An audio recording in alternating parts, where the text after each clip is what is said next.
6월 14일 맥체인 짧은 묵상입니다. 오늘 말씀 신명기 19장, 시편 106편, 이사야 46장, 계시록 16장입니다. 오늘은 하나님의 정의, 그 의도와 긍휼이라는 제목으로 짧은 묵상을 나누겠습니다. 우리가 사는 이 시대를 한번 생각해 보십시다. 두 사람 사이에 어떤 분쟁이 있을 때 가해자가 그것을 의도했는지 그렇지 않은지에 따라서 그 판결의 무게추가 움직이게 됩니다. 그래서 의도가 있었는지 파악하는 것이 중요합니다. 그런데 요즘은 내가 의도하지 않았더라도 상대방이 기분 나쁘게 느꼈다면 이 또한 처벌의 대상이 된다고 합니다. 대표적인 것이 성희롱이 아닐까 싶습니다.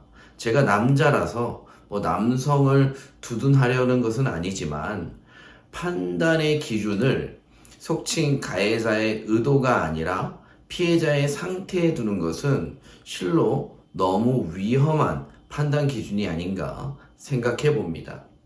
전통적인 법의 입장은 의도에 집중했지만 근래 들어 의도가 없더라도 상대방이 피해를 입었다면 보상해야 한다는 식의 판결은 사회 구성원 간에 아주 큰 혼란을 가져다 줄 수 있는 것이 사실입니다. 서로 이제는 믿지 못하게 되고 관계가 점점 삭막해져 가는 것입니다. 아예 말을 하지 않게 되는 것이죠.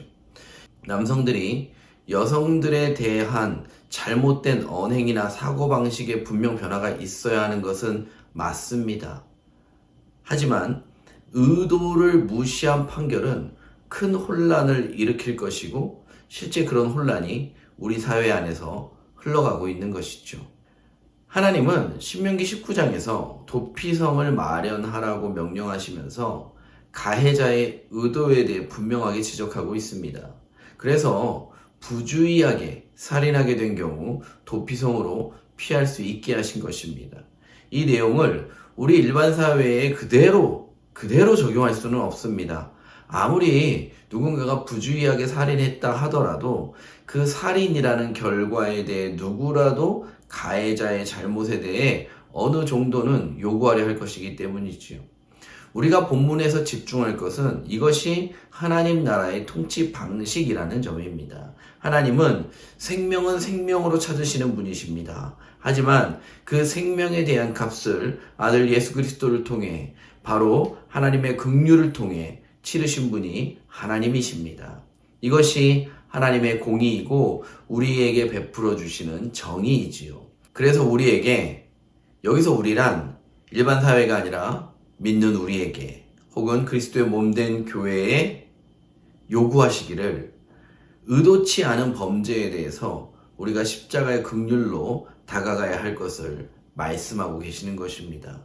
사실 돌이켜보면 우리는 얼마나 많이 그리고 얼마나 자주 의도를 가지고 범죄합니까?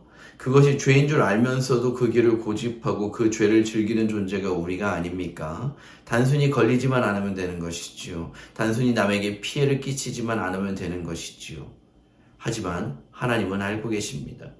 그런데 의도치는 않았지만 공동체에 폐를 끼치는 범죄에 대해서 우리는 어떻습니까? 절대로 용납하지 않습니다. 절대로 용서하지 않습니다. 어떻게든 물어 뜯으려고 늑대처럼 달려듭니다.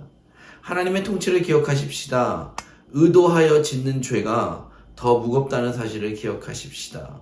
또한 윤리 도덕적으로 더 큰 죄라 할지라도 그것이 의도되지 않은 것이라면 우리 공동체에 폐를 끼쳤지만 그것이 의도되지 않은 것이라면 십자가의 긍휼로 용서할 수 있는 복된 공동체가 우리 그 나라 교회이기를 간절히 바랍니다.